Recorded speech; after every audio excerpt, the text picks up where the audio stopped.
तो दोस्तों शुरू करते हैं आज की इंफ्रा न्यूज। कुछ दिनों के लिए मैं बाहर था, लेकिन अब फिर से शुरू करते हैं हमारी इंफ्रा न्यूज की सीरीज। तो पहली खबर जो आ रही है वो थोड़ी सी पुरानी हो चुकी है, लेकिन बहुत जरूरी है। वो है मुंबई को मिले हुए एक नए सी फेसिंग प्रोमेनाड से रिलेटेड। तो दोस्तों, जो मुंबई कोस्टल रोड बना था उसके दौरान जो वर्ली सी फेस था उसको जो है कंप्लीटली लोगों के लिए बंद कर दिया गया था। ऑब्वियसली वहां पर रिक्लेमेशन वगैरह हो रहा था, जिसकी वजह से बहुत लंबे समय तक यहाँ पे कोई भी सी फेस वॉकिंग एम्यूनिटी वगैरह नहीं थी। लेकिन अब यहाँ पे कोस्टल रोड बनने के बाद में पहले से भी कई गुना बड़ा बेहतर एक नया सी फेसिंग 5 किलोमीटर लंबा प्रोमेनाड लोगों के लिए ओपन कर दिया गया है। और करेंटली जो लोगों से फीडबैक आ रहा है वो बहुत ही इंप्रेसिव है। ये प्रियदर्शनी पार्क से लेकर वर्ली तक चलता है और यहाँ पे cycle tracks, flowering plants, gardens, जो एक्सेस है वो व्हील चेयर्स के लिए, साइकिलिस्ट के लिए बनाया गया है। और बेहतर लैंडस्केपिंग है। मरीन ड्राइव जो है बेसिकली चौड़ा फुटपाथ है, लेकिन ये काइंड ऑफ एक रियल पब्लिक स्पेस है डिफरेंट एम्यूनिटीज के साथ। यहाँ पे अब सीधा रोड पे गाड़ी लगा के जा नहीं सकते, आपको जो है कुछ पर्टिकुलर एंट्री एग्जिट पॉइंट्स का ही यहाँ पे इस्तेमाल करना पड़ता है। तो ये एक बहुत अच्छी बात है। वैसे ये पूरा प्रोमेनाड नहीं है, ये पर्टिकुलर स्ट्रेच और अराउंड 1 किलोमीटर तक बढ़ेगा। साथ साथ कुछ दूसरे स्ट्रेचेस जो है स्पेशली थोड़ा मलाबार हिल के आगे वाले साइड पे, वहां पे भी कुछ काम होने वाले हैं। अगली खबर दोस्तों जो आ रही है वो है हमारी इंडिया के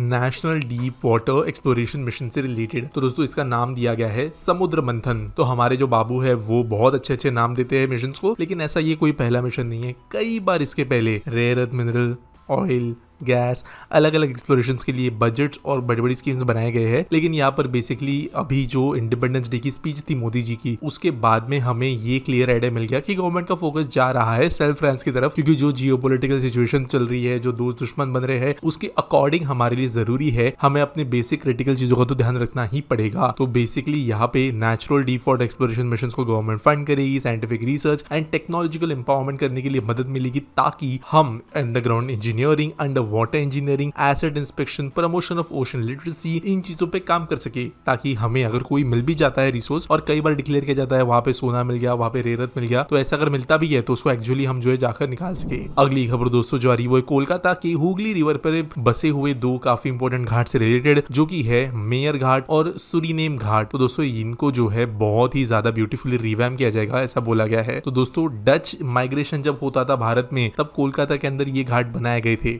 तो ऑब्वियसली ये बहुत पुराने हैं, और क्योंकि इन पे ध्यान दिया नहीं गया तो ये बहुत ही ज्यादा गंदे हो चुके हैं। लेकिन एक इनिशिएटिव है यहाँ पर, जहाँ पे गवर्नमेंट तो है ही, लेकिन साथ साथ garden reach ship builders and engineers limited और इसके अलावा जो श्यामा प्रसाद मुखर्जी पोर्ट है कोलकाता का, ये अपने CSR कॉर्पोरेट सोशल रिस्पॉन्सिबिलिटी के अंतर्गत इसका ब्यूटिफिकेशन करेंगे। और ये जो हुगली रिवर से पास में बसे हुए घाट्स है, ये काफी ज्यादा सुंदर बनेंगे। आप लोगों ने अगर हुगली रिवर का कोई घाट वाला फोटो देखा होगा, तो वो जो नीचे खराब सा घाट दिखता है वो ही मेजरली ये घाट्स के एरियाज है। तो यहाँ पे आपको ये थोड़ा ब्यूटीफाई होते हुए नजर आएगा। अगली खबर दोस्तों जो आ रही है वो है पटना मेट्रो से, जहां पर मेट्रो के ट्रायल रन प्रायोरिटी कॉरिडोर के ऊपर करने का जो डेट था वो मिस हो गया है। 15 अगस्त को जो है वो बोला गया था कि इसके ट्रायल शुरू किए जाएंगे। प्रायोरिटी कॉरिडोर जो है वो 14.45 किलोमीटर का है, जहाँ पे मलाही पकरी से लेके न्यू ISBT के बीच में इसको चलना था। अब सेफ्टी चेक्स वगैरह हो गए हैं, ऐसा नहीं कि बहुत ज्यादा डिले होगा। सिक्योरिटी चेक्स जो है वो रेल्स के ऊपर की जा रही है। इसके बाद में ये कॉरिडोर की चेकिंग शुरू होगी। इसके वजह से केमनीचाक, भूतनाथ,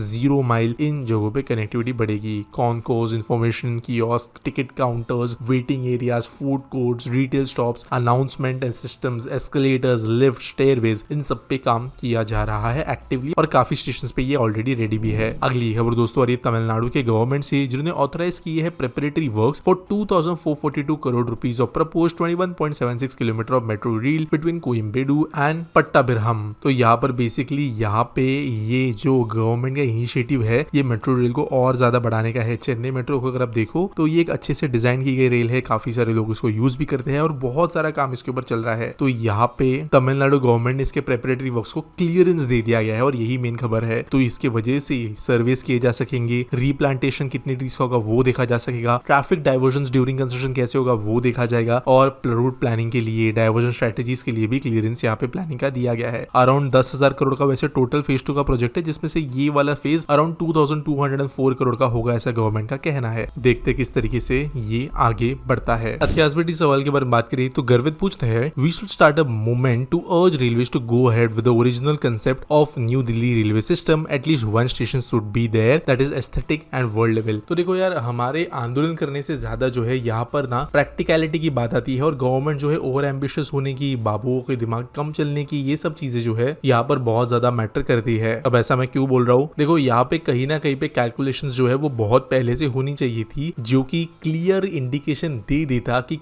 क्यों कोई कंपनी इतना खर्चा करेगी या नहीं करेगी ऐसे प्रोजेक्ट को बनाने पे। अब जिनको नहीं पता, न्यू दिल्ली रेलवे स्टेशन के लिए बहुत सुंदर डिजाइन बनाया गया था, जहाँ पर एक बहुत अच्छा डोम्ड रूफ था, इसके अलावा एक 40 मंजिला बिल्डिंग बननी थी, बहुत ही सुंदर वर्ल्ड क्लास स्टेशन बनाने की बात की गई थी। लेकिन फिर गवर्नमेंट जब इसको बनाने का काम लिया तो उनके पैसे के एक्सपेक्टेशंस इतने सस्ते थे, वो चाहते थे कि इतने कम पैसे में काम हो, कि कंपनीज यहाँ पे इंटरेस्ट ले ही नहीं रही थी इस बिल्डिंग को बनाने के लिए, जिसकी वजह से धीरे धीरे डिजाइन को डाउनग्रेड करते हुए बहुत बेसिक लेवल पे गवर्नमेंट ने आके रख दिया है। अब यहाँ पे गवर्नमेंट को भी बात समझनी चाहिए थी कि उनके कैपिटल स्टेशन के लिए अगर खर्चा करना ही पड़ता है तो वो होना भी ठीक है, लेकिन क्योंकि ब्यूरोक्रेसी चलती है एकदम स्ट्रिक्ट बजट्स पे, कोई आदमी जो आगे जाके ब्लेम नहीं लेना चाहता, कोई भी जो है वहां पे अपना रिटायरमेंट रिस्क नहीं करना चाहता, तो इन सब चक्करों के अंदर कोई भी जो है बोल्ड डिसीजंस ले नहीं पाता, और ऐसे जो मूवमेंट्स है ये मास पे हम नहीं ले सकते एटलीस्ट आज के डेट में, क्योंकि हमारे यहाँ पर एक कम्युनिटी जो है लोगों की इन चीजों को सपोर्ट करने से ज्यादा लोगों के विरोध करने की है। अगर आप इन चीजों को सोशली उठाओ भी तो लोग कहेंगे क्या जरूरत है, हमको जो है ट्रेन बढ़ानी चाहिए, हमको पटरी नहीं बढ़ानी चाहिए, हमको ऐसे करना चाहिए वैसे करना चाहिए। कुछ लोग तो स्पीड का भी विरोध करते हैं, एसी कोचेस तक का विरोध करते हैं। तो ऐसी फैंसी स्टेशंस बनने की वजह से जो है लोगों का सपोर्ट कम और विरोध जो है ज्यादा देखने को मिलेगा। तो इसको मास मूवमेंट बना के रेलवेज के लिए प्रायोरिटी बनाना वैसे भी ज्यादा पॉसिबल नहीं होगा आज के डेट में। हो सकता है 10 साल बाद जब लोगों के माइंडसेट्स थोड़े चेंज हो, नीड्स लोगों को समझे, पावर जो होती है सॉफ्ट वाली उसके बारे में थोड़ा समझे, तब शायद ये चीजें अलग से